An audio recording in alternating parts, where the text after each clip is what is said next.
ወይ መቃጠል ብቻ ሆነ መናደድ ብቻ ሆነ ስርፋችን። ሰላም ሰላም፣ ውድ የተከበራችሁ ቻናሌ ተከታታዮች ሰላማችሁ ይብዛልኝ በያላችሁበት ቦታ። እውነት ለመናገር ያክል ዛሬ ሀይሚ ይመጣሉ ብዬ በጭራሽ አልጠበቅኩኝም። ምክንያቱም ትናንትና ሀይሚ ጥለው ሄዳለች፣ ብሩክ የሚያው ተከትሏታል። ሰላም በስነ ስርዓት አልሰፈነም ነበረ። ነገር ግን ዛሬ በአጋጣሚ ብቅ ብለዋል ማለት ነው። በሰዓቱ ሀይሚዬ ወደ ቡታጅራ ነበረ የሄደችው። ያው ሰው ሲናደድ አንዳንድ ጊዜ ዝምታን አይደለም የሚመርጠው፣ ዝምታዋን ፈልጋ ሄዳ ነበረ። ብሩኬም እሷ በሄደችበት ተከትሏት መጥቶ ነበረ ወደ ቡታጅራ። ነገር ግን ነገሩን ለመሸሽ እና ደግሞ እናውቃለን ሀይሚዬ የምልኸኛ ናት። ያደረገው ነገር ልጁ በጣም ልክ ጋጠ ወጥ የሆነ ነገር ስለነበረ ከዛም ለመሸሽ ያደረገችው አማራጭ ነው ማለት ነው። ይሻላል እንደዛ አንዳንድ ጊዜ ራስን ማዳመጥ። ነገር ግን ብሩኬ እንዲህ ብሏል። እኔ ምን አጥፍቼ ነው? ምን በድዬ ነው በዚህ ልክ እኔን የምትወቅሱኝ? አንዳንድ ሰዎች በእኔ ላይ ነገር አብዝታችኋል ብሏል። እንግዲህ እኔ በዚህ ላይ ምንም ማለት አልችልም። ምክንያቱም ዝም ብላችሁ ሰውን አትውቀሱ። ብሩኬ በእርግጥ ምንም ጥፋት የለበትም በዚህ ዙር። እንደውም ተበዳይ ነው። እንደ ሀቅ እንፍረድ፣ እንደ ሀቅ እንቆም ከተባለ ተበዳይ ነው። ምክንያቱም አንድ ተስፋ እየሰጠችው ያለች ሴት አብራ ድንገት መታ ቀለበት አስር ያለሁ ማለት ልብ መሰበር ማለት ነው፣ መታመም ማለት ነው። እና እሱ ታሞ እሱ ተጎድቶ እሱ ልቡ ተሰብሮ እናንተ ደግሞ ድጋሚ ህመም የምትሆኑበት ምን አስባችሁ ነው? እንደዚሁ ወቃሽ ፈራጅ ከሳሽ የሆናችሁትኝ። እኔ በጣም ታሳዝኑኛላችሁ። አንዳንድ ጊዜ የሆነ ሰው ነገር የሚጠናበት ሰው አለ። እኔ ብሩኬ በጣም ነገር ይጠናበታል። እኔ ዝም ብዬ ሳስብ ማለት ነው። አግባብ የሆነ ነገር እኮ አለ፣ ሰውን የምንወቅስበት የሆነ መንገድ እኮ አለ የምንወቅስበት። እና ልብ ይስጣችሁ። ለማንኛውም ብሩኬን እንደዚህ ባይበሳጭ ኖሮ ባይሰማው ኖሮ እኔን የምትወቅሱኝ ቆይ ምንድን ነው በደሌ ብሎ አይጠይቅም ነበረ። እዚህ ጋር መጥቶ ምላሽ አይሰጥም ነበረ። ነገር ግን ጋጥ ወጥ የሆነ ነገር ብሩኬ እንደ ጥፋት ተተቆጠረ ይቅርታ ጠይቂው ማለቱ ነው። እንደ ጥፋት ተቆጠረ ማለት ነው። ነገር ግን እንደኔ ካዩትኝ ይቅርታ የሚጠየቅ ሰው አይደለም። ምክንያቱም በራሴ አንግል ሳየው ማለት ነው ሰውየው ይቅርታ የሚጠየቅ አይደለም። ያደረገው ነገር ድንገት መጥቶ የእሷን ህይወት ለመበጥበጥ እንደገና ደግሞ ሰው ተቀጥሮ ነበር የተባለው ሰውዬ ይሄ ከበደ ሳይሆን አይቀርም ዛሬ ላይ እንደተረዶት ማለት ነው። ሀይሚዬም እኔ በቀላሉ የምፋታው አይደለም፣ አልፋታውም፣ ህይወቴን በጥብጧል፣ አንተንም አሳጥቶኝ ነበር አለች። ልክ ነሽ። ብሩኬንም አሳጥቷት ነበረ፣ ህይወቷንም በጥብጧል፣ ያለ ስም ሰጥቷታል። ነገር ግን በዓል ሲያልፍ እንገናኛለን፣ ያው አለቀውም እኔ በእንደዚህ አይነት መንገድ እኔና የሱ ጉዳይ አይቋጭም፣ ምለቀው አይደለም ብላለች። ልጅቷ እልኸኛ ናት።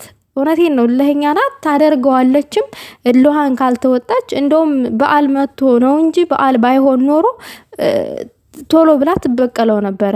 ሀይሚ እኮ ናት ልጅቷ ሲጀመር ማለት ነው። እና በቀላል የሚፈታ ነገር አይደለም።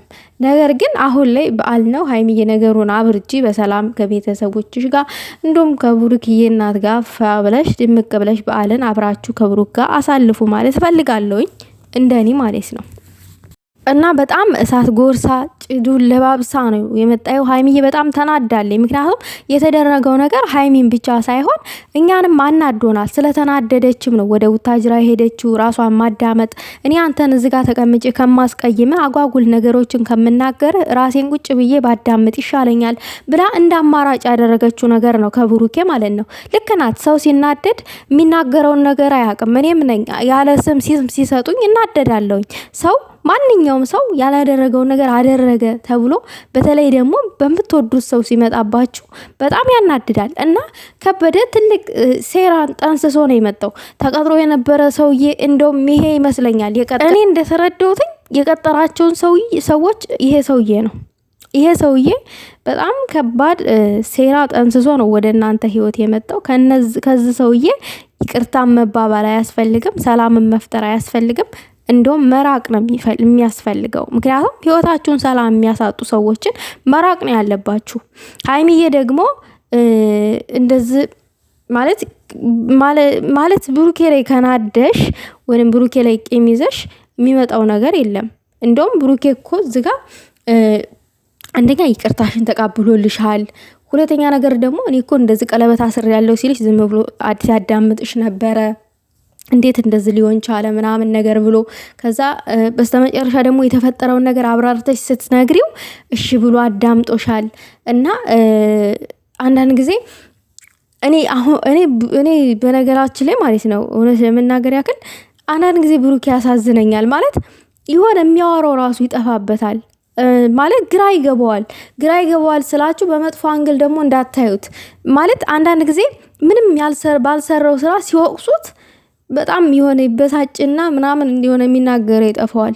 እና አሁን ላይ ብሩክ የሚወቀስበት አንድም ነገር የለም። አንድም ነገር በእርግጥ ነገሩን ያ ሰውዬ አሁን የራሱን ችግር ለማለባበስ ምናምን እንትን ሲል ነበረ የሆነ ነገር ሲያወራ ነበረ ምናምን ነገር ግን አሁን አብዛኞቻችሁ ምንድነው ያላችሁት? ቀለበት አላሰርክላት ወይንም የሆነ የኔ ናት ብለህ አልተናገርክ ዝም ብለህ ልጅቷን ታሰድባታለህ ምናምን ብላችሁ በይፋ ብሩኬን የወቀሳችሁ ሰዎች አላችሁ። እኔ አንድ ነገር እንገራችሁ፣ ብሩኬ ቀለበት ለሃይሚ ቢያስርላት ወይንም የኔ ናት ብሎ ቢያሳውቅ ፈተናቸው ከዚህም በላይ እጥፍ ነው የሚሆነው። እንኳን ሳይናገሩ የዝን ያክል ፈተና ይበዛባቸው እንኳን ተናግሮ ይቅርና ማለት ነው ከዚህም በላይ ፈተና እንደሚደርስባቸው ከዚህም በላይ እነሱን ለመለያየት በተለይ ደግሞ ብሩኬን ወዳለው የሚሉ አፍቃሪ ጠንፊዎች ሃይሚን ለማጥቃት በህይወቷ ደረጃ ነው የሚሄዱባት። አለመናገራቸው እንደውም ጠቅሟቸዋል። ለምንድነው ግን ሚዛናዊ የማታደርጉት? ይሄንን ቢናገሩ ምን ይፈጠራል በእነሱ ህይወት ላይ ምናምን የሚለውን እንኳን አታስቡም እንዴ? ብሩኬን እኮ የምታፈቅረው ሴት ልትኖር ትችላለች። በስሬ ጭብላ እኮ ብሩኬን የኔ አደርጋለሁ ብላ እምታለም ቁማር የምትቆምር ሴት እሱን የራሷ ለማድረግ ስንት እኮ የምትጽር ሴት ልትኖር ትችላለች። ሃይሚንም እንደዛው። አሁን እናንተ ለሃይሚ እንደው ጠቅማችሁ ነው እንደው ብሩኬ ፍቅረኛ ናት ብለው ወይን አልተናገሩ ወይን ቀለበት አላሰርክላት ምናምን ብላችሁ የምትጨፈጭፉት እንደው ለሃይሚ አዝናችሁ ነው። እንደውም ለሃይሚ ትልቅ ጥላት ማፍራት ነው። ብሩኬ ማንም ሰው ባለክ የሆነ ኔጌቲቭ የሆነ እንትን ነገሮችን አትቃበል። አንተና ሃይሚ ትተዋወቃላችሁ፣ አለቀ። አንተና ሃይሚ እንደምትዋደዱ ትተዋወቃላችሁ። አንተም እሷ እንደማትጎዳት እሷም አንተ እንደማትጎዳት ጠንቅቀህ ታውቃለህ። እናቱ እንኳን የብሩኬ እናት ዛሬ ምን አለች? ሃይሚዬ አንቺ ከመጣች ልጄ ይመጣል ብለውኝ ነው የመጣሁትኝ ሙሽ እያለች። አስቡ፣ ቤተሰብ የሚያውቀው ነገር ነው ይሄ ነገር። ብሩኬ እሷን አይጎዳትም። ቤተሰብ ልጅቷን እናት ይወዷታል ምናምን ነገር እና ቤተሰብ የሚያውቀው ነገር ነው። ስለዚህ በቤተሰብ መሀል ገብተን በተለይ ደግሞ ይሄንን ልጅ ደጋግመን ባናሳዝነው ጥሩ ነው።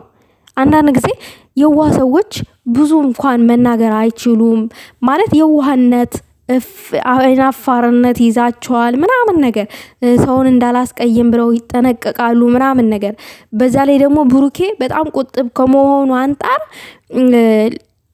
በቃ ነገሮችን በደንብ እንኳን እንደዛ አብራርቶ እንትን ማለት አይወድም። ሰውን አንድ ጊዜ ነው ማወቅ ያለብን። ሁል ጊዜ አንድ ሰው ዝም ስላለ ክፉ ነው ማለት አንችልም። በዝምታ ውስጥ ምን አለ? ለምን ዝም አለ ብለን እንኳን እስቲ እንረዳ። ዝም ብለን እሱ አይፈልጋትም እሱ እኮ ለእንደዚህ ነው እንደዚህ ያለው ምናምን ለመፍረድ አንቸኩል። እውነት ለመፍረድ አንቸኩል። አንዳንድ ጊዜ እንኳን እንደው እውነተኛውን ነገር ሲንናገር ለላይክ ለሰብስክራይብ ብላችሁ ሰውን አታስቀይሙ። ዝም የሚል ሰውን አታስቀይሙ። አያችሁ አሁን ተጨቃጨቁ ሃይሚና ብሩኬ መልሰው ተቃቀፉ፣ በፍቅር ተሳሳቁ። በቃ ነገሩን ሁሉ በ5 ደቂቃ ረሱት። ከዛ ወደ ቤት እንሄድ ተባብለው ተያይዘው ሄዱ። አያችሁ እነሱ እንደዚህ ናቸው። ቢጨቃጨቁ ምንም ቢል በውስጣቸው ፍቅር ስላለ መልሰው ይተቃቀፋሉ። በእርግጥ ግን አንድ ነገር